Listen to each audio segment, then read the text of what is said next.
those of you that don't understand what feeding a starter is or what it involves, what it means is maintaining this culture that you have grown to add to your bread for your bread to rise. So it's a starter that you're making that instead of using a commercial yeast, you're using what is known as a homemade or homegrown yeast. To maintain it, it needs a refreshing of fresh flour every day if you're going to keep that starter at room temperature. So if you're not going to bake every day, keep that starter in your refrigerator, which slows down the activity, and therefore you do not need to feed it every day. But if you want to keep your starter at room temperature, you do need to feed it with fresh flour.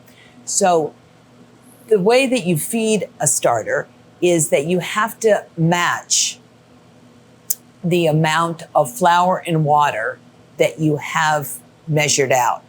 So in order to not grow this starter in volumes that you won't even be able to use, you need to discard daily back to, say, a half a cup or 1 cup, and therefore you can match it with much less flour. Now, in my Breads of La Brea Bakery and lots of other wonderful bread books that are out there now, there's always a recipe for how to maintain a starter, and I suggest you refer to that for something that's more specific.